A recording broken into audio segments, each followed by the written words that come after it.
The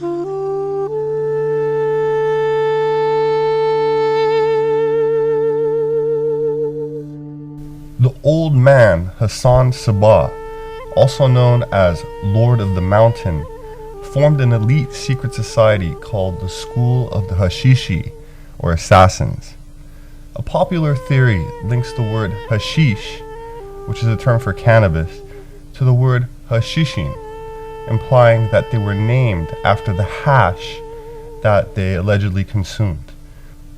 Unlike alcohol, Islam did not prohibit cannabis.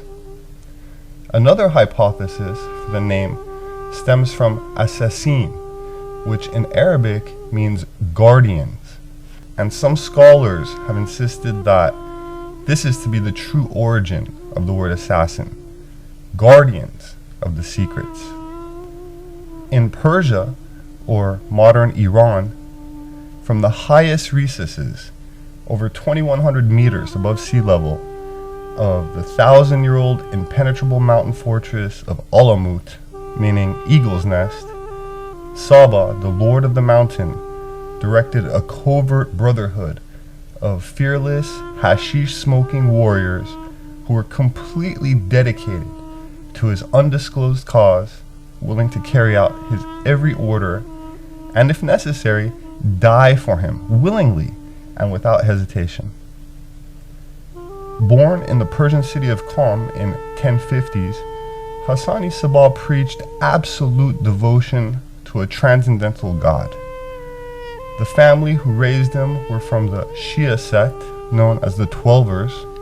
The term Twelver refers to its adherents' belief in the 12 divinely ordained leaders, also known as the 12 Imams, and in the Mahdi, the guided one, who will return as the redeemer of Islam and who will rule the world. There is also a branch of Shia Islam whose adherents are known as the Seveners.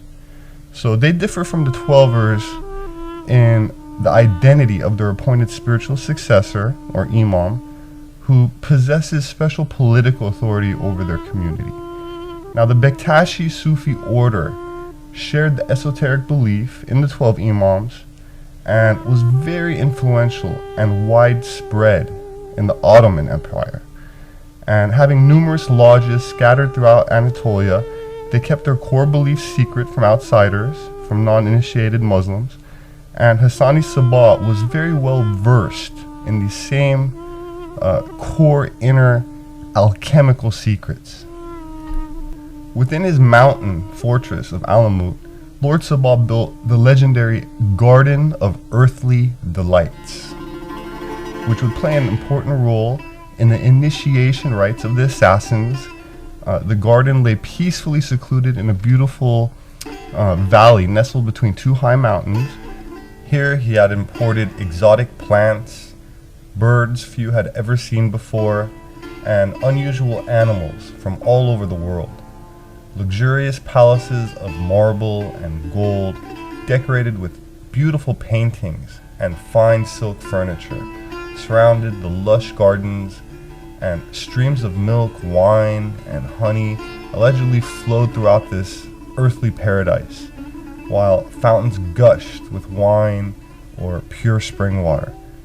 Lord Sabbah gave his initiates spiked food and drink, and after the powerful potion of opium and hashish knocked them out, they would be carried into the sacred garden while in a deep sleep, and when the initiate awoke from his slumber, a host of young beautiful virgins would greet him, singing and dancing and playing lovely flutes with other instruments for him.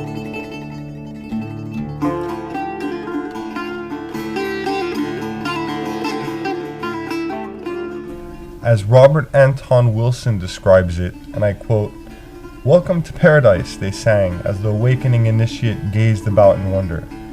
"By the magic of the holy Lord Hassan, you have entered paradise while still alive." And they fed him exotic imported paradise fruit, far sweeter and stranger than the local fruit he had known before. And they showed him the animals of paradise, imported from as far away as Japan in some cases, creatures far more remarkable than those ordinarily seen in their local region. The initiate would be covertly fed more hashish and opium during the experience to ensure the maximum effect on his psyche. After this opium was introduced and began to flow into the bloodstream, the young candidate would sleep again. They would then be removed from the Garden of Delights and returned to the banquet hall of Lord Hassan. There they awoke, and after pledging their devotion, became one of the illuminated. This technique proved very effective. Hassan could demand absolute loyalty from his followers with no questions asked. Another version of this story comes to us from Marco Polo, from his visit to Alamut in 1273, and he says, and I quote, "The old man kept at his court such boys of 12 years old as seemed to him destined to become courageous men. When the old man sent them into the garden in groups of 4, 10, or 20, he gave them hashish to drink. They slept, then they were carried sleeping into the garden where he had them awakened. When these young men awoke, they found themselves in the garden with all these marvelous things. They truly believed themselves to be in paradise, and these damsels were always with them in song.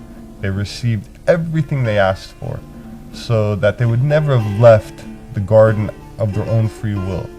And when the old man wished to kill someone, he would take him and say, 'Go and do this thing. I do this because I want to make you return to the paradise.' And the assassins would go, perform the deed willingly." This was only a small part of Hassan's system, which he had divided into levels or degrees. Sabbah was a noted alchemist, so part of the curriculum for the future assassins involved mastering occult methods for reaching higher planes of consciousness. Of course, they also learned how to properly kill a man with poison or a dagger. Initiates learned multiple languages as well as the dress and manners of merchants, monks, soldiers. Moreover, they learned to fake the beliefs and devotion of every major religion. And in this way, the assassin could pretend to be anyone, from a well-to-do merchant to a Sufi mystic, a Christian, a common soldier. The assassins persisted for over 100 years after Sabbah's death. But the son of Genghis Khan finally sieged and conquered Alamut in 1256. But Sabbah's chief minister was ordered to write a complete history of the assassins based on records in the Alamut library, and this is the work that supplies most of the historical data about the order. During the Crusades, the assassins fought both for and against the Crusaders, likely whichever suited their agenda at the time. So as a result of this contact, the Crusaders brought back to Europe the assassin system, which numerous secret societies in the West would adopt or mimic. The Knights Templars, the Society of Jesus, Priory de Sion, the Freemasons, the Rosicrucians, they all owe their organizational efficiency to the Old Man Hassan. In fact, the Illuminati had their origins in the mystical aspect of the assassin order. And although most equate the Illuminati with the Bavarian Illuminati, it's really a revised version of the assassin system. Even our modern assassination cults like CIA, Mossad, they've incorporated many of the assassins' techniques into their methodologies. In a CIA training manual titled Study of Assassination, it contains traces of the assassin's influence throughout, and the document even mentions Hassan Sabbah by name.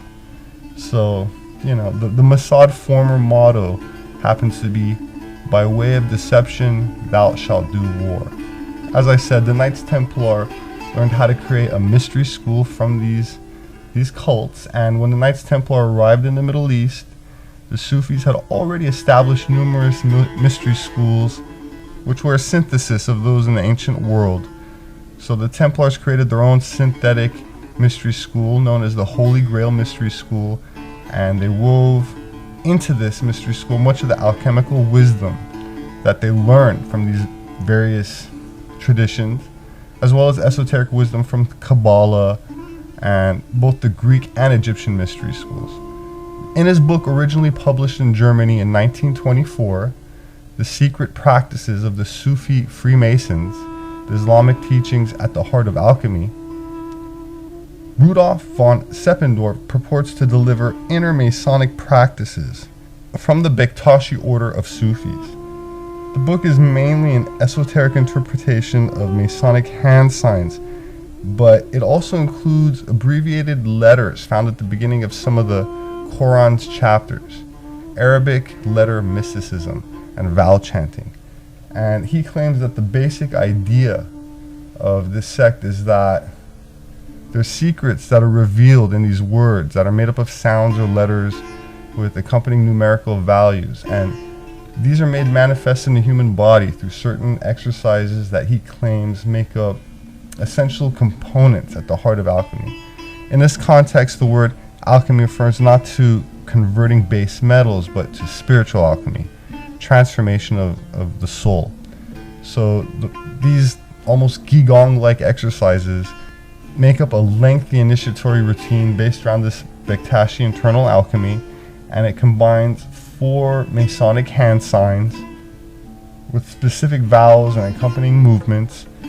As I said, the Knights Templar adopted these inner alchemy techniques, and the European Freemasons preserved them.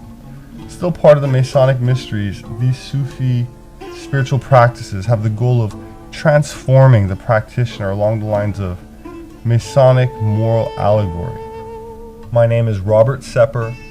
I'm an anthropologist and author, and I invite you to explore some suppressed mysteries with me in an attempt to unlock their riddles which have eluded any serious consideration in mainstream academia.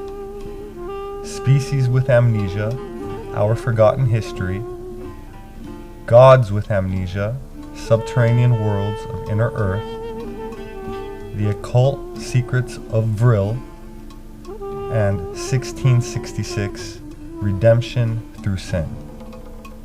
I appreciate all of the positive feedback, and I thank you very much for listening.